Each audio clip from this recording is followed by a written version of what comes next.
चलिए नजर मारते हैं देश में सबसे ज्यादा चर्चित खबरों की तरफ। तो वहीं आपको बता दें, भारतीय रेलवे ने रेल नीर के जो अधिकतम खुदरा जो मूल्य होते हैं उस पर कटौती की घोषणा कर दी है।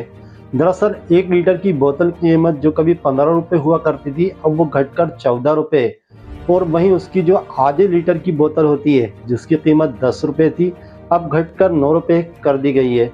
इस कटौती से ऐतिहासिक जो अभी जीएसटी में सुधार किया गया है उसका लाभ बताया जा रहा है सीधे यात्रियों को मिलेगा। तो वहीं रेल नीर के अलावा ISCTS रेलवे द्वारा जो भी नए ब्रांड जो कि पैकेज होते हैं पेयजल के, उन बोतलों पर भी अब खुदरा की जो कीमतें हैं उसमें संशोधन किया जा रहा है। और ख़ास बात आपको ये बता दें, ये जो निर्देश हैं ये 22 सितंबर से लागू हो जाएंगे। एक खबर है मिजोरम से। जी हाँ, मिजोरम जिले के अधिवक्ता और भारतीय जनता पार्टी नगर मंडल के पश्चिमी के जो महामंत्री हैं कृष्ण कुमार सिंह, जी हाँ, उनके साथ बैंक में एक दरोगा थे, उन्होंने बहुत ही बुरा बर्ताव किया है। यहाँ तक कि उनको थप्पड़ मारने का भी मामला सामने आया है। और आरोप यह है कि थप्पड़ मारने के बाद थाने ले जाकर उनको वहाँ पर बैठा दिया गया। अब इसको लेकर आक्रोश तो भारतीय जनता पार्टी में होना ही था। तो वहीं कई नेता कटारा कोतवाली का घेराव करते नजर आए और वहीं पर वो लोग धरने पर बैठ गए। अब पिछड़ा वर्ग आयोग के जो उपाध्यक्ष हैं सुहान श्रीमली और नगर पालिका अध्यक्ष जो हैं मनोज जायसवाल, उन्होंने बहुत सारे पद अधिकारियों के साथ धरने पर वहीं पर बैठ गए। जबकि बारिश होने के बावजूद आपको बता दें, जो भारतीय जनता पार्टी के नेता थे वो धरने पर बराबर मौके पर धरना देते रहे।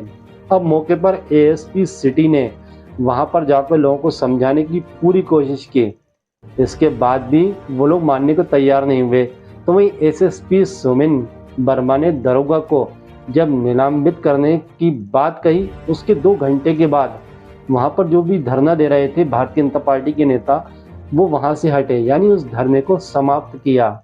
अमेरिकी राष्ट्रपति डोनाल्ड ट्रंप द्वारा H1B वीज़ा जो है उस पर $1 लाख का वार्षिक शुल्क लगाने जाने की घोषणा कर दी, जिस पर भारतीय जो IT कंपनियां हैं, जी हाँ, इस पर गंभीर मुश्किलें खड़ी हो सकती हैं। इसको उन्होंने ऐसा लग रहा है जिसे टारगेट बनाया है। वहीं अमेरिकी टेक मार्केट में आपको बता दें, गहरी पीठ रखने वाली भारतीय कंपनियों को अब इसमें नई चुनौतियों का सामना करना पड़ेगा। दरअसल ये चुनौतियां क्या होंगी, अपने कर्मचारियों की जब वो नियुक्ति करेंगे और परियोजना लगाने की कोशिश करेंगे तो उस समय ये चुनौतियों का उनको सामना करना पड़ सकता है। चलिए आपको बता दें, अपने बेबाक अंदाज और बयानों के लिए हमेशा से चर्चा में रहने वाली, जी हाँ, अभिनेत्री पूनम पांडे, उनकी बात कर रहे हैं। अब एक बार फिर से विवादों में घिरती नजर आ रही हैं। हर साल दरअसल नवरात्रि के दौरान जो दिल्ली है वहाँ पर लव कुश रामलीला का एक बहुत बड़ा मंचन किया जाता है। अब इस साल अभिनेत्री पूनम पांडे जो हैं इस रामलीला में हिस्सा लेने वाली हैं।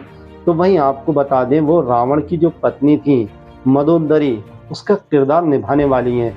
अब इसको लेकर आपको बता दें, अभिनेत्री ने इसकी घोषणा जैसी की है तो वहीं जो हिंदू संगठन है उन्होंने अभिनेत्री की जो रामलीला में शामिल होने को लेकर विरोध करना ही शुरू कर दिया है।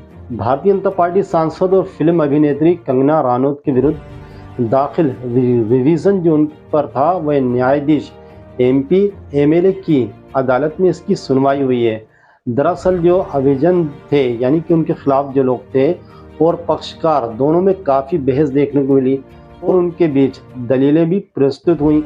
तो वहीं विशेष न्यायाधीश MP MLA लोकेश कुमार ने आदेश के लिए 30 सितंबर की तिथि उन्होंने निर्धारित कर दी है कि भैया अगली सुनवाई 30 सितंबर को होगी। उत्तर प्रदेश में भारतीय जनता पार्टी और राष्ट्रीय लोकदंत RJD के बीच नया तनाव पैदा हो गया है। जी हाँ, दरअसल 14 सितंबर को हाथरस के दाऊजी मेले में एक आयोजन पंजाबी दरबार में कार्यक्रम के दौरान आपको बता दें, हरियाणवी गायक हैं AD जाट ने अपनी चर्चित जो इनका एक गीत है RLD आला रे, जी हाँ, गाया था, जिसको लेकर भारतीय जनता पार्टी के कार्यकर्ताओं ने कथित तौर पर उसको बंद करवा दिया था और AD जाट को मंच से नीचे उतरने के लिए भी कहा गया था, जिसके बाद राजनीतिक गलियों में काफ़ी तेज़ी से हलचल पैदा हो गई थी। अब आपको बताते चले कि केंद्र सरकार ने उत्तर प्रदेश के जो पिछड़ा वर्गों का प्रतिनिधित्व करने वाले हैं। जी हाँ, जयंत चौधरी, उनको केंद्र की मोदी सरकार में मंत्री भी हैं। तो वहीं उन्होंने इस बात की आपत्ति दर्ज की है। खैर बहरहाल हमारी न्यूज़ें कैसी लगी हमें आप कमेंट्स करके ज़रूर बताएं।